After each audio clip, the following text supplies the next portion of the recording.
अध्यक्ष, पूज्य गुरुजन, परीक्षक वर्ग आणि माझे मित्रमैत्रिणींनो, मंडळी, तुम्ही गूगलला कधी असा प्रश्न विचारला आहे का? हेलो गूगल, मुर्गी पहले है या पहले अंडा? हेलो गूगल, छत्रपती शिवाजी महाराजांच्या आईचे नाव काय होते? हेलो गूगल, क्या आज मुंबई में बारिश है? काय म्हणता? सगळ्यांनीच विचारला आहे.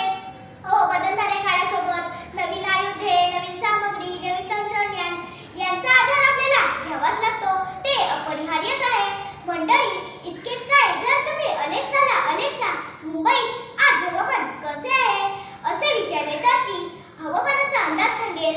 हो, इतकेच नव्हे, जर तुम्ही म्हटलं अलेक्सा लाईट चालू कर, तर ती तुमच्या घरामध्ये असलेल्या वायफाय सक्षम दिवे चालू करेल.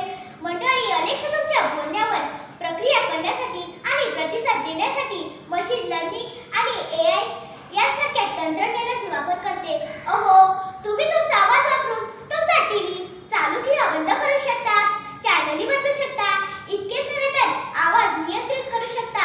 आणि हो, पहाटे उठण्याचे काम आता सोपे झाले आहे. मंडळी, ज्या घरात फक्त आजोबा आजी राहतात त्या घरात अलेक्साची मदत खूपच होते. हो, जसे शुभरात्री म्हणताना सर्व दिवे बंद करणे, दरवाजा लॉक करणे. एकंदरीत अलेक्सा एक बहुमुखी डिजिटल सय्यास म्हणून काम करते, जे सुविधा, ऑटोमेशन आणि मनोरंजनाद्वारे दैनंदिन जीवन सुधारू शकते. माझ्या मित्रांनो, आपल्या वास्तविक जगासोबत एक आभासी जग निर्माण होत आहे. गुगलमुळे माहितीची निर्मिती आणि स्टोरेज झपाट्याने विस्तारले आहे. शोधाचा वेग वाढला आहे. आपले पेपरवाले वसंत काका आता कुठेच पेपर टाकताना दिसत नाही. अशी आम्ही मुलांची आपसात चर्चा चालली होती. गुगलने वर्तमानाचा व्यवसाय कायमचा बदलून टाकला आहे. नकाशे, प्रकाशकांनी यांना व्यवसायातून बाहेर काढले आहे. गुगलच्या युगात हरवलेली प्रश्नांची उत्तरे मिळतील, ज्ञानाचे दालन उघड, जिथे सगळी स्वप्न दिसतील. आजच्या काळात गुगल ही आपल्या सर्वांची गरज बनली आहे. असे नाही की गुगलच्या आधी लोकांचे जीवन अवघड होते किंवा त्यांचे जीवन सोपे नव्हते, पण आज त्यांची गरज प्रत्येक क्षणाला जाणवू शकते. कोणताही डेटा डिजिटल पद्धतीने शोधला जाऊ शकतो आणि क्षणात कुठेही पाठवला जाऊ शकतो.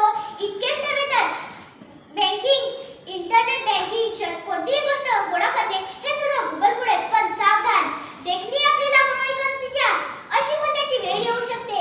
गुगलचा प्रमाणाबाहेर वापर हानिकारक ठरू शकतो. आपली विचार करण्याची समस्या सोडविण्याची क्षमता कमी होऊ शकते. भैयाजी, भेद देना जरा, आपके पास जीपे है क्या? ताई, मावळ्याचा वाटा कसा दिला? पण जीपे आहे ना? अगदी 2 रुपयापासून लाखो रुपयापर्यंत पैसे आपण जीपेने घेवाण-देवाण करतो. आणि हो, तुम्हाला ती पर्यटन आठवते का?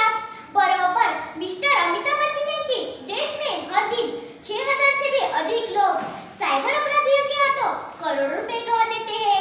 किसी को पैसे दुगने करने की जल्दी होती है, आठवते ना? म्हणजेच एखाद्याचे अकाउंट हॅक होते आणि फ्रॉड होतो, तेव्हा तुम्ही म्हणाल फरक तो पडता आहे. माझ्या मित्रांनो, कोणतीही माहिती गुगलवरून घेताना किंवा शेअर करताना ती इतर विश्वसनीय स्रोतांकडून पडताळणे आवश्यक आहे. पण लक्षात ठेवा, गुगल सर्चमध्ये कधी-कधी चुकीची किंवा दिशाभूल करणारी माहिती उपलब्ध असू शकते. ती नेहमी अचूक नसते. म्हणूनच म्हणते, माझ्या मित्रांनो, गुगलने आपल्या दैनंदिन जीवनातील कामामध्ये आणि वापराच्या माहितीमध्ये किती मोठा बदल घडवला आहे. आपल्याला हवी असलेली माहिती काही सेकंदात मिळते. आपण जगाच्या कोणत्याही भागाशी सहजपणे कनेक्ट होऊ शकतो.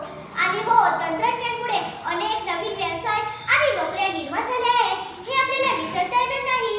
गुगल नकाशे, Google photos, Google play store यांसारख्या ॲप्समुळे दैनंदिन जीवनातील कामे सोपी होतात. हे आपल्याला विसरता येणार नाही.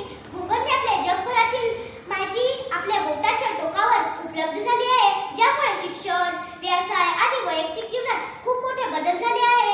म्हणूनच म्हणते, माणसाची हरवली अक्कल जिथे तिथे अलेक्साने गुगल. धन्यवाद. 2 वेळा बोल ना शेवटचं.